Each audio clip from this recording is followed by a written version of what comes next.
Soalan, apa itu Wahabi? Kesan kepada umat Islam khususnya di Malaysia. Buaya sih. Panas.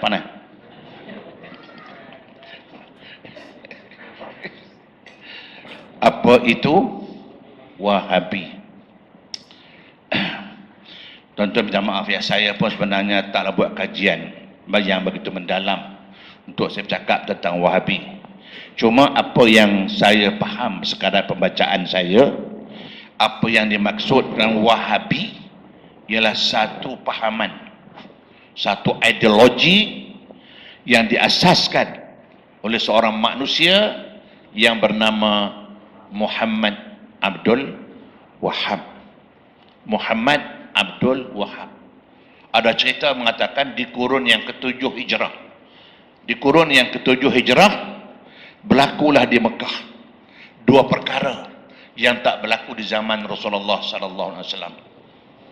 Berlaku di Mekah dua perkara yang tak berlaku di zaman Rasulullah. Pertama, tarikat-tarikat yang berzikir wirid sampai tunggang langgang. Tarikat yang wirid berzikir sampai tunggang langgang, sampai tak sedar diri, yang tak berlaku zaman Rasulullah. Yang kedua, pemujaan kubur secara berlebih-lebihan, lebih-lebih lagi manusia yang dianggap wali atau keramat. Itu dua benda berlaku pada kurun yang 7 Hijrah di Arab Saudi. Maka lahirlah seorang manusia yang bernama Muhammad Abdul Wahab. Dia menentang dua perkara tadi. Waktu ada setengah ulama mengatakan Muhammad Abdul Wahab seorang mujaddid, seorang yang hero, yang sanggup bangun menentang dua benda yang tak ada zaman Nabi, yang dianggap bid'ah. Itu dah dikatakan Muhammad Abdul Wahab. Kalau ada orang menamar sebagai mujaddid, bagus. Mujaddid. Bangun seorang yang berani, tegas dan menentang dua benda ini. Kerana dua perkara ini tak ada di zaman Nabi.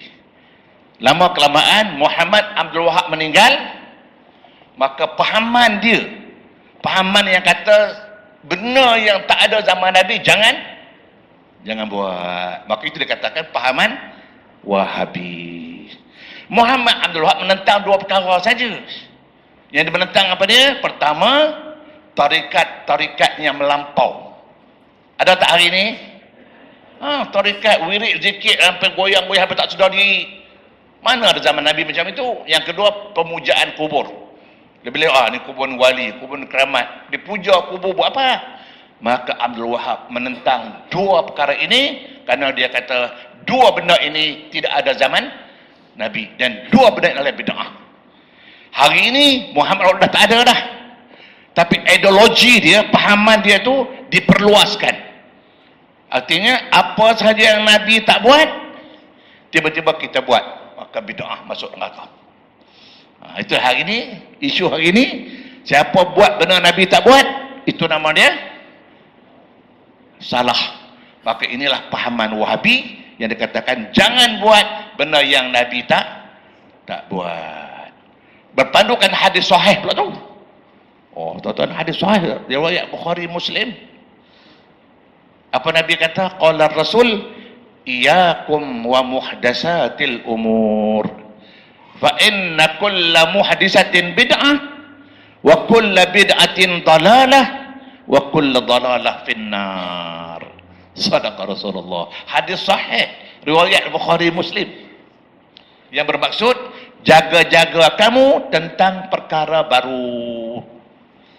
Apa dia perkara baru? Benda yang tak ada zaman aku, kata Nabi, tiba-tiba ada perkara baru. Kerana kullu muhdisatin, semua benda baru, semua yang aku tak buat, tiba-tiba kamu buat, itu adalah bid'ah. Wa kullu bid'atin, semua bid'ah dalalah, sesat. Wa kullu dalalah finnar, semua sesat masuk neraka. Dipegang hadis ini, siapa buat benda yang Nabi tak buat, bid'ah masuk neraka. Dia berhukumlah. Ni Pak Iman ni wirid lepas semayang ni. Nabi wirid tak? Nabi tak wirid. Masa wirid masuk neraka. Wirid masuk neraka juga. Nabi tak buat. Kalau nak kira semua Nabi tak buat, tak boleh buat. Saya tanya tuan-tuan ni, Nabi dulu bila dia mengajar pakai mic tak? Nabi mengajar pakai mic tak? Nabi pakai mic macam mana ni? Nabi tak pernah pakai mic seumur hidup. Tiba-tiba hari ni pakai mic macam mana? Sesat, masuk neraka. Siapa yang masuk? Yang pakai masuk, yang dengar masuk. Sebab itulah tuan-tuan, dalam konteks hukum, kita jangan begitu fanatik dan ta'assub. Kita jangan buka minda sikit. Betul lah hadis ini hadis sahih. Hadis yang mengatakan semua yang bid'ah sesat, semua sesat masuk neraka. Semua. Tapi kita kena kaji juga hadis ini hadis apa? Hadis ini datang dalam kategori apa? Sebab dalam menentukan hukum, sebelum nak jadi hukum, kita kena rujuk dalam kaedah fiqhiyah.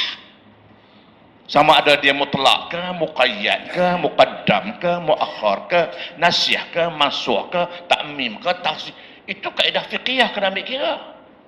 Contoh, kalau hadis datang semua bid'ah sesat, semua sesat masuk neraka. Hadis apa ni? Ini hadis ta'mim. Bila hadis ta'mim, kita kena lihat sana ada tak kecuali? Ada tak istisna? Kalau tak ada istisna, saya nak buat satu hadis lagi. Nabi kata, hadis sahih. Nabi kata, qala Rasul, kullu ibni Adam khatta'un. Cukup kata. Yang bermaksud, Nabi kata, semua anak Adam buat dosa. Tu, siapa kata? Siapa kata? Nabi kata, semua anak Adam buat dosa. Hadis sahih. Baik, tanya tuan-tuan, Nabi anak apa? Nabi anak apa? Dia tanya Nabi anak apa? Oh, Nabi anak Abdullah Sa'id. Itu nama bapak dia. Siapa tanya nama bapak siapa? Siapa tanya Nabi anak apa? Baca di akhir surah Al-Kahfi. Baca ayat terakhir surah Al-Kahfi. Allah Subhanahu firman dia, a'udzubillahi minasyaitonir rajim. Qul innama ana basyarum mislukum. Katakanlah wahai Muhammad, aku ni manusia sama seperti kamu. Kalau kita anak Adam, Nabi pun anak Adam. Kalau begitu, Nabi kata semua anak Adam buat dosa. Apakah Nabi buat dosa? Apakah Nabi buat dosa?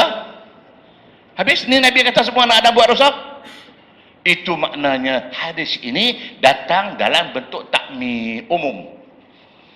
Mana-mana hadis Quran yang melibat hukum datang dalam bentuk umum, kita kena cari, lihat ada tak kecuali istisna. Hadis mengatakan semua anak Adam buat dosa, itu hadis takmim. Ada kecuali tak? Ada. Apa kecualinya? Kecuali Nabi kita Muhammad sallallahu alaihi wasallam, sebab dia maksum. Ada kecuali. Kalau tak ada kecuali, tuan-tuan, mampu kita. Tuan-tuan buka Al-Quran ayat 6 surah Al-Ma'idah. Buka ayat 6 surah Al-Ma'idah. Allah sebut dengan firman, a'udzubillahi minasyaitonir rajim. Hurrimat alaikumul maitatu wad-damu wa lahmul khinzir. Diharamkan ke atas kamu semua jenis bangkai, semua bangkai haram, semua jenis darah dan daging babi. Faham? Siapa kata? Allah kata, bukan Nabi kata lagi dah. Allah kata diharamkan kata kamu semua jenis bangkai. Itu ayat 6 surah Al-Ma'idah. Bangkai apa dia? Apa dia bangkai? Bangkai ialah binatang yang mati, yang tak disembelih mengikut sembelihan syarak. Apa jenis binatang yang mati tak disembelih, maka itu namanya bangkai. Hukumnya haram. Tuan-tuan pergi pasar beli ikan, hidup ke mati? Tuan-tuan pergi pasar beli ikan, hidup ke mati? Disembelih tak? Apa hukum? Kenapa makan? Kenapa makan? Ini Quran yang melibat hukum datang dalam bentuk takmim umum. Secara dasarnya semua bangkai haram. Quran. Tiba-tiba datanglah hadis menistisnakan, mengecualikan. Apa Nabi kata? Walaupun Quran kata haram semua bangkai, tapi Nabi kata uhillat lana maitatani wa daman. Nabi kata kecuali kita dihalalkan dua jenis bangkai. Ada kecuali. Bukan semua. Apa dia? Al-jarrad wan nun. Belalang dan hidupan dalam laut. Belalang kalau dia mati pun panggang, bakar boleh makan. Dan juga hidupan dalam laut. Apa hidup dalam laut? Contoh pergi laut, nelayan ke laut, jumpa dogong seekor, tanggung balik buat gulai. Tiba-tiba hari ini jumpa duyung seekor, tanggung balik buat gulai. Boleh? Itu pun umum juga. Walaupun Nabi kata semua hidupan laut ada kecuali kalau yang buruk rupanya, janganlah tanggung balik. Dugong comel ke buruk?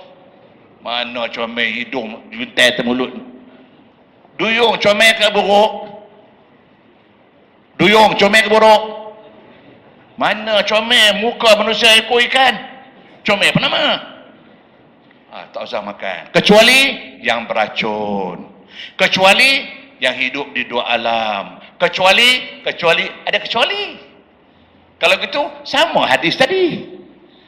Hadis tadi semua bid'ah sesat, semua sesat masuk neraka, tak ada kecuali. Main semua ni tak ada kecuali. Ada. Nabi juga yang mengecualinya. Nabi kata hadis sahih, apa kata Nabi? Qala Rasul man sanna fil Islami sunnatan hasanatan. Siapa yang mereka cipta, siapa yang mensunnahkan, siapa yang buat sesuatu yang Nabi tak buat, kita buat. Sunnatan hasanatan, satu sunnah yang baik, satu benda yang baik. Fa'umila biha ba'dahu, lepas dia buat, dia mati. Dapat pahala, yang buat pun dapat pahala. Kalau tidak ada kecuali, nak tanya tuan-tuan, Quran siapa susun? Quran siapa susun? Tu Quran yang terbaca hari ini tu, tu Quran dalam hari tu, siapa yang buat? Sayyidina Utsman. Bukan dia buat, dia perintahkan seorang sahabat yang bernama Abul Aswad Ad-Du'ali. Itu nama dia, Abul Aswad Ad-Du'ali, yang mengetuai satu lajnah, satu komiti orang-orang yang mahir Quran, yang pakar Quran, maka dia yang menulis Al-Quran. Berarti Osman suruh orang buat yang Nabi tak buat. Berarti Osman juga terlibat dengan bid'ah. Apakah Osman masuk neraka? Habis? Kalau ini semua tadi, tentu Osman masuk neraka. Sebab Osman buat benda yang Nabi tak buat. Maka sebab itu tuan-tuan, Nabi kata kecuali benda yang Nabi tak buat, kita buat, ada kebaikan. Sunnatan hasanatan. Sunnah yang baik. Jadi hari ini, walaupun Nabi tak buat, kita boleh buat dengan dua syarat. Dengan dua syarat. Tak ada zaman Nabi, Nabi tak buat. Kita boleh buat dengan dua syarat. Apa dia? Pertama, benda yang terbaik itu ada baik. Pakai mikrofon, baik kata baik. Kalau berani saya ceramah tak pakai mikrofon, pakai Nabi tak pakai, boleh. Bid'ah untuk ngakau. Bercakap pakai bid'ah. Berapa orang dengar? Berapa orang dengar? Orang belakang dengar? Banyak leher belakang nampak. Ada baik tak pakai mic? Baik. Okey, jalan. Dan syarat yang kedua, selagi tidak ada nas atau dalil yang melarang perbuatan itu. Melainkan kalau Nabi kata tak benar kamu menggunakan mic ketika ceramah, itu bang tinggal habis lah. Ada hadis melarang pakai mic? Tak ada. Go ahead. Itu dia katakan Wahabi. Jadi orang yang berpahaman macam ini, mereka tak mengaku mereka Wahabi. Pulanglah. Yang penting cuma sebab kita tuan faham apa yang maksud dengan Wahabi. Satu pahaman yang mengatakan jangan buat apa sahaja yang Nabi tak buat. Tapi orang-orang ini dia ceramah pakai mic juga. Dia pakai mic juga. Tanya dia, macam mana Nabi ceramah tak pakai mic? Okey, faham ya? Wallahu a'lam.